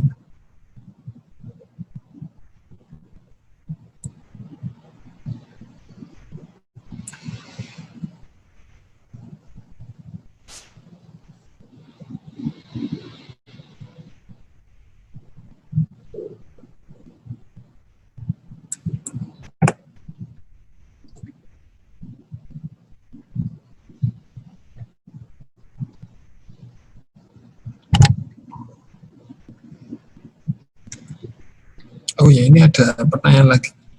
Ya, mungkin bisa langsung saya jawab ini. Ini dari, enggak. Jadi siapa Mas Bagus ya? Mas Evan Upin dari Petani Banyuwangi. Untuk komposisi dari motor dan ESC yang tepat itu bagaimana, Pak? Contohnya motor 90 ampere, apakah ESC juga 90 ampere? Lalu jarak antara rudder dan propeller. Jarak rudder dan propeller pengaruh. Baik, untuk Mas Evan langsung saya jawab. Untuk ESC dan motor sebenarnya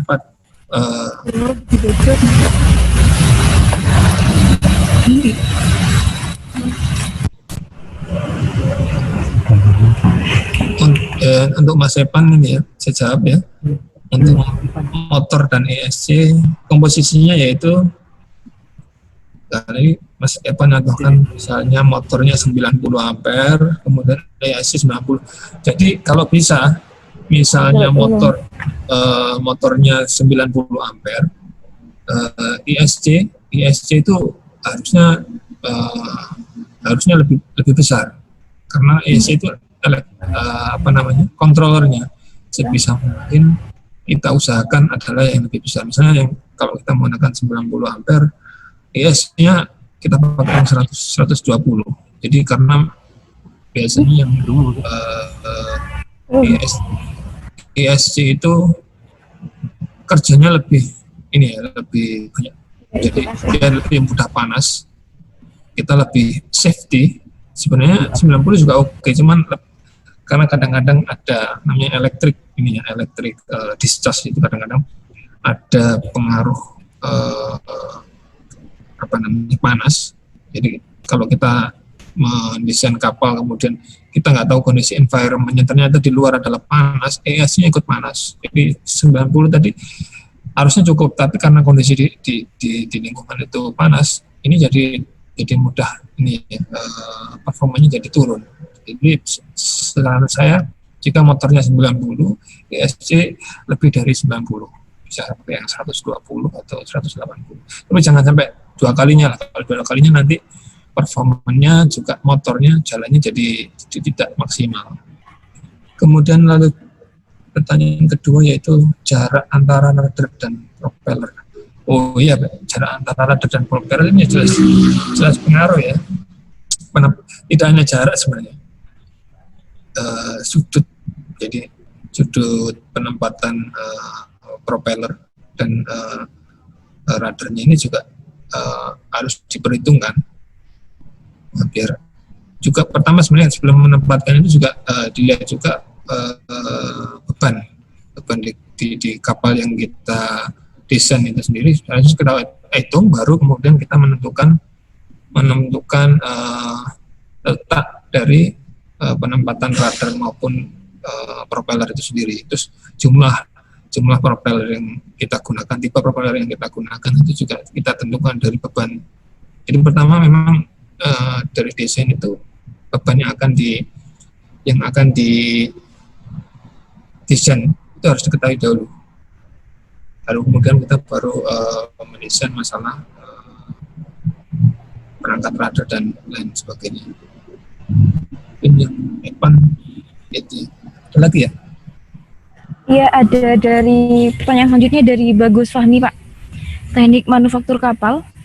Pertanyaannya, untuk kapal underwater tanpa awak, seberapa jauh kedalaman yang bisa dicapai? Kemudian apakah ada batasannya? Bisa langsung dijawab, Pak. Ya, untuk underwater tanpa awak, nah ini seberapa jauh? Setahu saya, ini saya masih baca di beberapa jurnal penelitian, ada yang sudah tanpa awak. Ini tapi yang bisa digarisbawahi tadi, tanpa awak ada dua macam ya. Satunya yang berupa AUV, autonomous, satunya yang berupa remote. Yang paling jauh adalah remote. Ya. Remote ini bisa sampai kedalaman, setahu saya, jadi informasi yang saya dapat bisa sampai kedalaman 80 sampai 100 ya 100 meter kedalaman. Kemudian kalau yang apa namanya, yang AUV, yang underwater topografi itu, karena dia sistemnya itu adalah untuk pemetaan, jadi tidak lama di dalam air, hanya untuk beberapa, dia tidak terlalu dalamnya, untuk apa namanya istilahnya, untuk pemetaan bawah laut saja.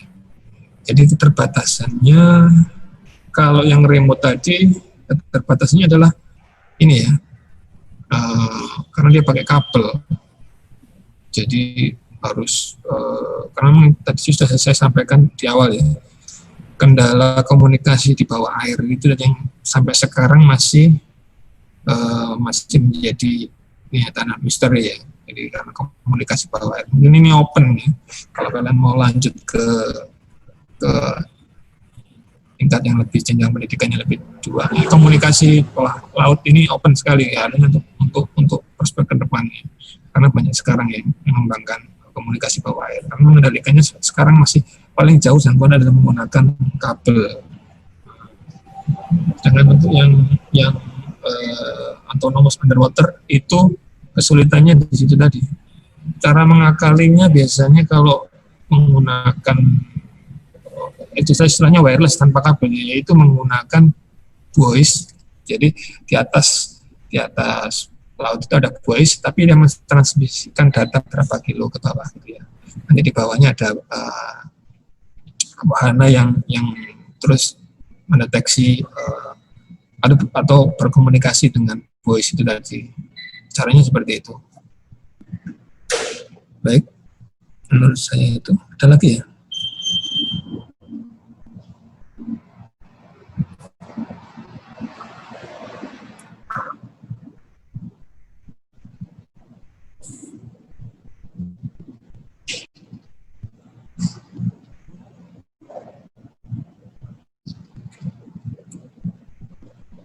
Oh, ini ada dari Mas Faid Taufikur Rahman. Ya, Mas Faid. Menurut Bapak, apabila kapal tanpa awak dikembangkan di sistem pertahanan seperti milik kapal pertahanan, maka tetap ada kekurangannya juga, Pak, dibandingkan dengan kapal yang berawak.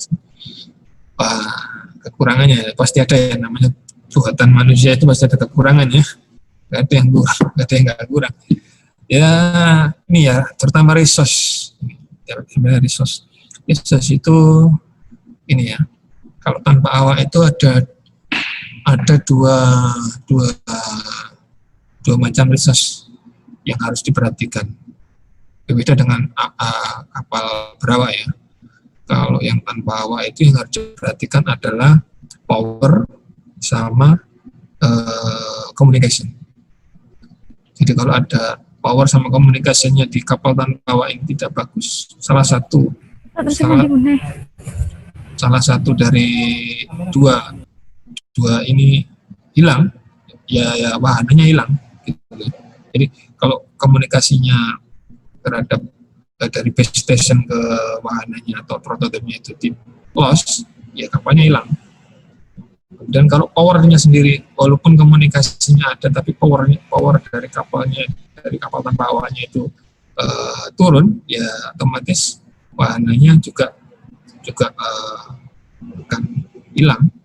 Jadi yang perlu diperhatikan untuk mengembangkan kapal tanpa awak adalah pemilihan atau pendesainan selain tadi desain secara mekanik yaitu beban, tapi kalau secara elektrik ada dua hal yang perlu dibuka yaitu masalah komunikasi sama power.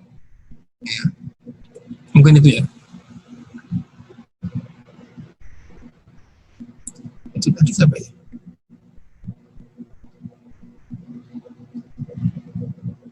Mas Fatih. Dari Anas Masuri dari TMK Poliwangi, pertanyaannya, apa saja tips untuk memilih tipe lambung yang efektif untuk beberapa divisi, misal untuk ERC, FERC, ataupun ASV? Terima kasih. Oh, ini bisa langsung, Pak. Oke. Baik, untuk ERC sama FERC ini rata-rata hampir untuk pemilihan tipe lambung sebenarnya tergantung dari desain. Saya sudah katakan untuk lambung, karena lambung ini pengaruhnya dari beban dari kapal itu sendiri. Untuk tipenya, karena ERC sama FERC ini ditekankan pada speed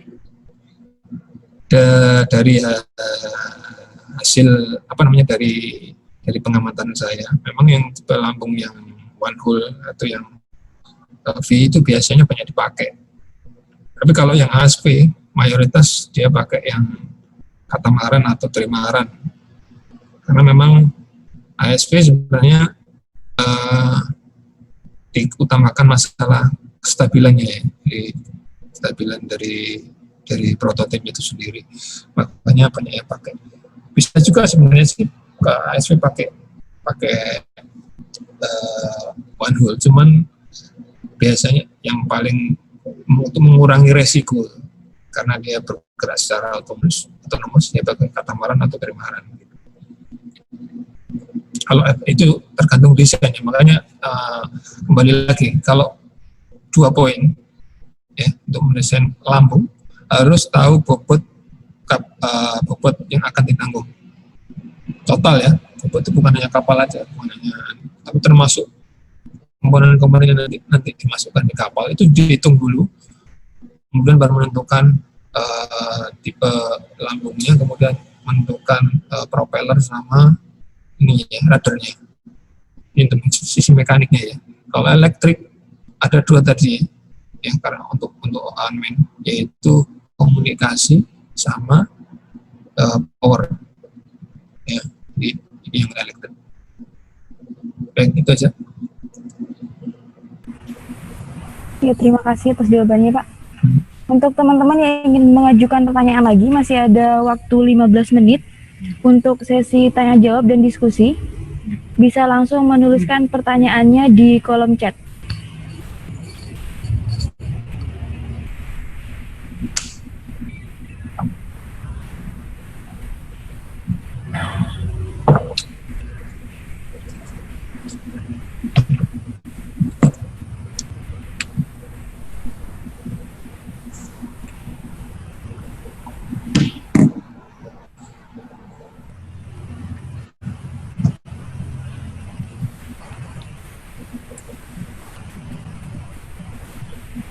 Sekali lagi, saya ingatkan kepada teman-teman peserta, untuk yang ingin mengajukan pertanyaan, masih ada waktu 15 menit untuk sesi tanya jawab dan diskusi.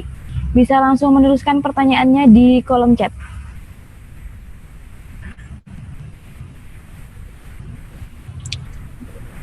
Oh, begini, misalnya ini tahu saya, kalau event yang KKJPTN 2020 ini kapan diselenggarakan, saya juga masih tanda tanya. Cuman mungkin kalau ada, atau ini bisa enggak, kalau mau sih enggak apa-apa, saya sarankan teman-teman Poliwangi bisa main ke PPNS, tinggal kontak teman-teman PPNS. Biasanya PPNS ini nerima kemarin dari kunjungan dari mana ya, bukan Politeknik, Universitas di daerah Lampung ya, itu datang untuk ya apa istilah silaturahmi, terus lihat boleh kita open tukar sharing.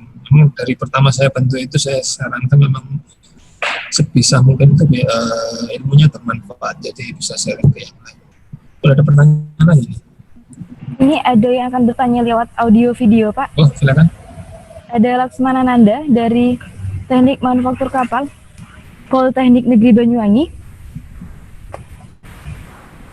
Silakan untuk mempersiapkan pertanyaannya.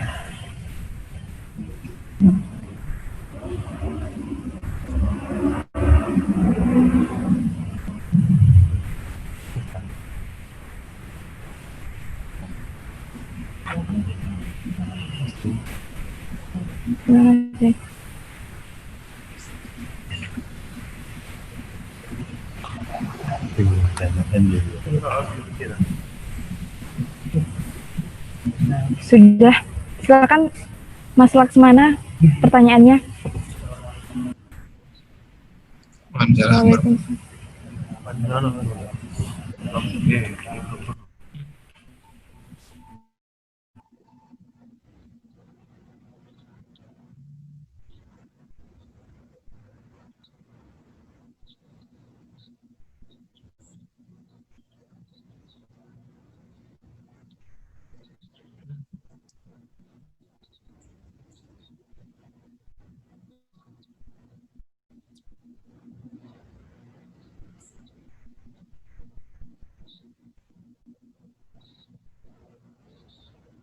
Versi. Ya.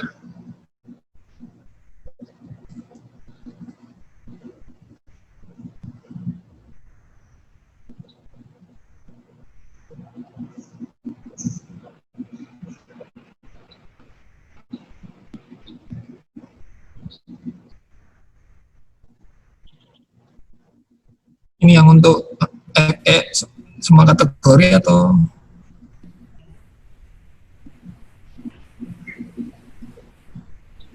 oh ya, ya. Yang kedua ada lagi pertanyaan?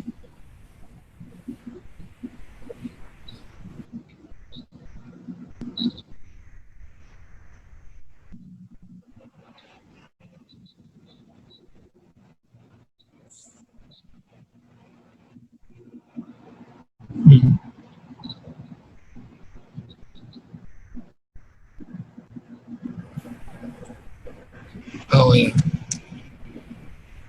Baik, pertanyaan pertama tadi ya, tip untuk ERC sama FRC untuk elektrik maupun engine. Nah, untuk yang elektrik ini tadi sudah ada yang nanya, jadi sudah saya jawab. Intinya di sini ya, ini banyak kegagalan di masalah elektrik itu hanya pada saat salah pemilihan motor sama ISC. Nah, ini yang di elektrik ini. Nah, tolong nanti dicatat ya. Elektrik itu kuncinya adalah di pemilihan motor, pemilihan ISC kalau salah. Kemarin kita sebenarnya 3 kategori itu ya pengalaman itu. Harusnya targetnya 3-3-nya juara. Yang elektrik ini gagal. Ya, namanya juga apa ya, takdir ya. Pada saat trial oke, pada saat lomba ESC kebakar. Ya.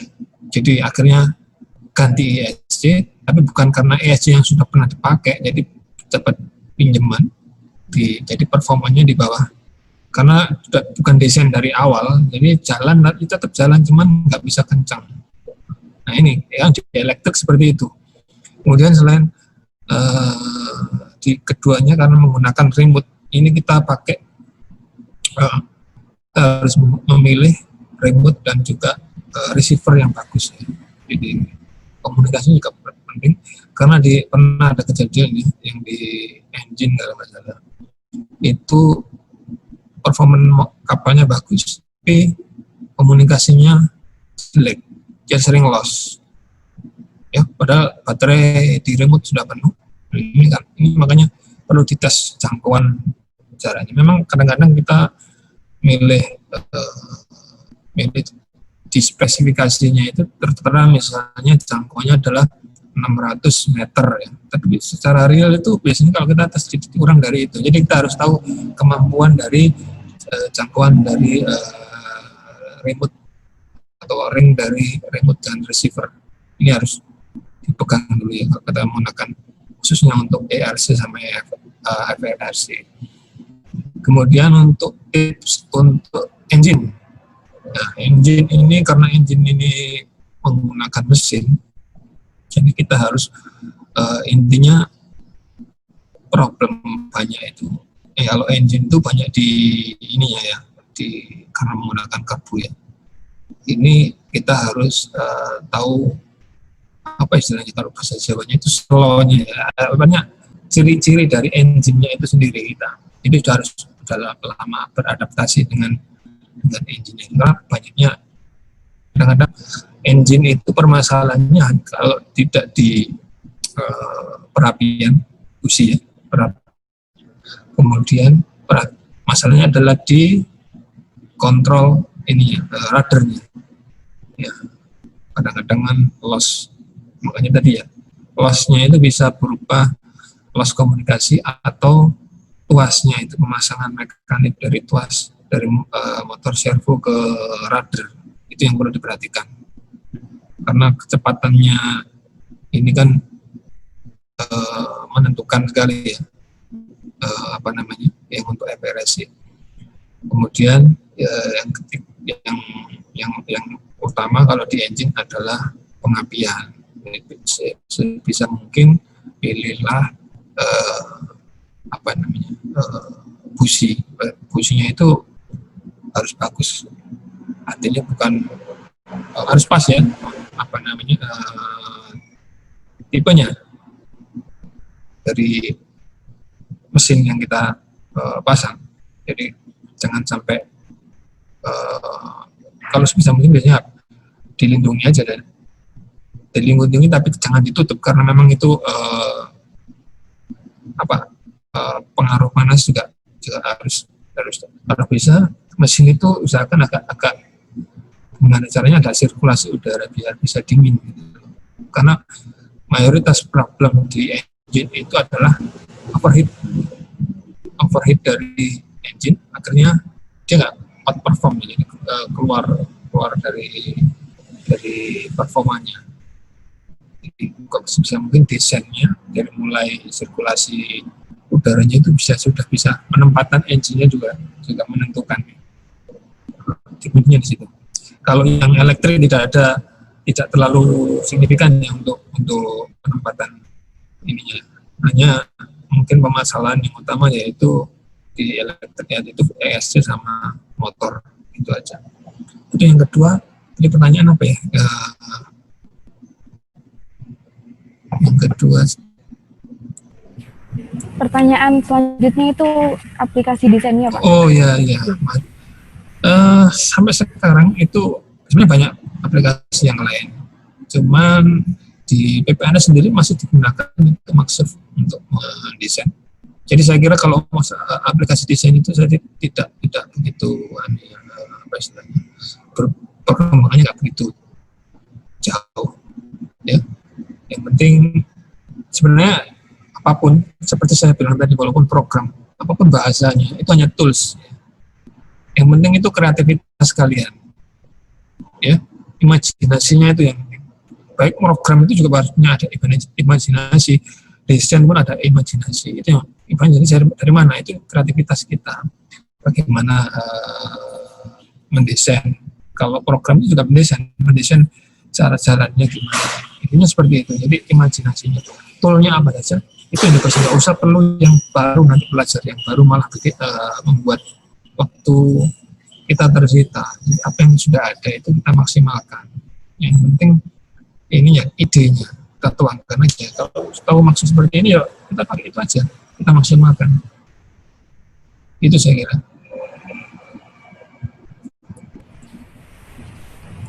Siap, terima kasih untuk jawabannya, Pak. Untuk pertanyaan selanjutnya bisa ditunggu sampai jam 10:07, jadi ada 2 menit lagi untuk menuliskan pertanyaan di kolom chat.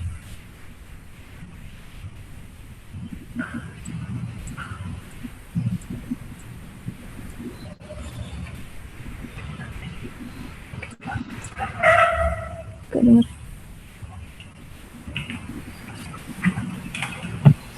Oh.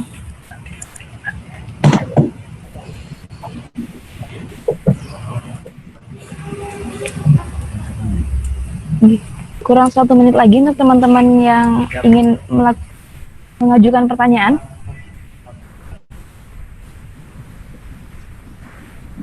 Jadi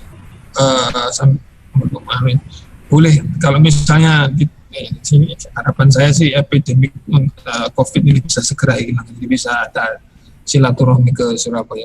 Boleh nggak apa-apa. Saya kemarin sebelum saya ke Taiwan itu ada kunjungan 2 kali ya, dari Lampung sama mana saya lupa ya, pernah Jadi waktu setelah event itu mereka mau balik mampir, kita lihat ya diajari sama teman-teman. Nah, ini kalau mungkin Politeknik Banyuwangi bisa aja kontak saya melalui Pak Heri, nanti kita hubungan ke, karena saya sudah di Taiwan, ada pembina lain yang di Indonesia ya sebenarnya, yang sekarang jadi pembinanya itu mahasiswa saya dulu, sekarang jadi dosen di PPNS, nanti bisa saya hubungkan. Karena waktu sudah menunjukkan jam 10:07, maka untuk sesi tanya jawab bisa dicukupkan. Kemudian untuk Pak Norman bisa memberikan closing statement, Pak. Baik, jadi saya harap apa yang saya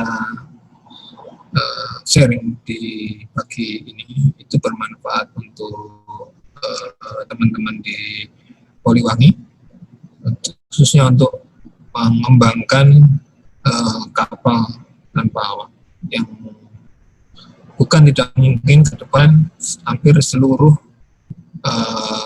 teknologi itu berubah ya. Jadi karena sudah merambah ke ranah digital. Jadi saya harap teman-teman Poliwangi walaupun di jurusan manufaktur kapal paling tidak bisa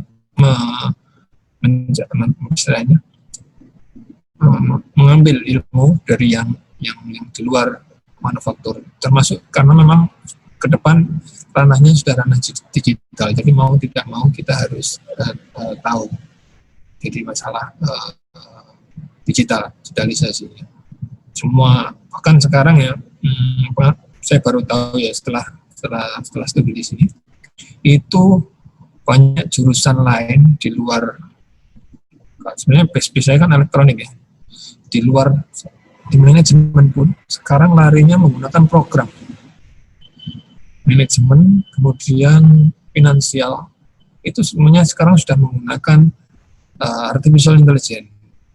Jadi sebenarnya dulu yang dipelajari adalah dari elektronika ya, elektronik dan juga informatik. Sekarang sudah merambah kemana-mana. Jadi tidak ada tidak ada dikotomi atau pengotakan keilmuan. Sebenarnya ke depan ini adalah multidisiplin yang harus kita kedepankan. Jadi memang kita harus banyak mencari informasi, ya, cari mungkin jurnal atau artikel. Jadi mungkin itu semoga bisa bermanfaat bagi teman-teman sekalian. Siap, terima kasih Pak. Kemudian untuk Pak Heri, apakah ingin menyampaikan sesuatu sebelum ditutup, Pak?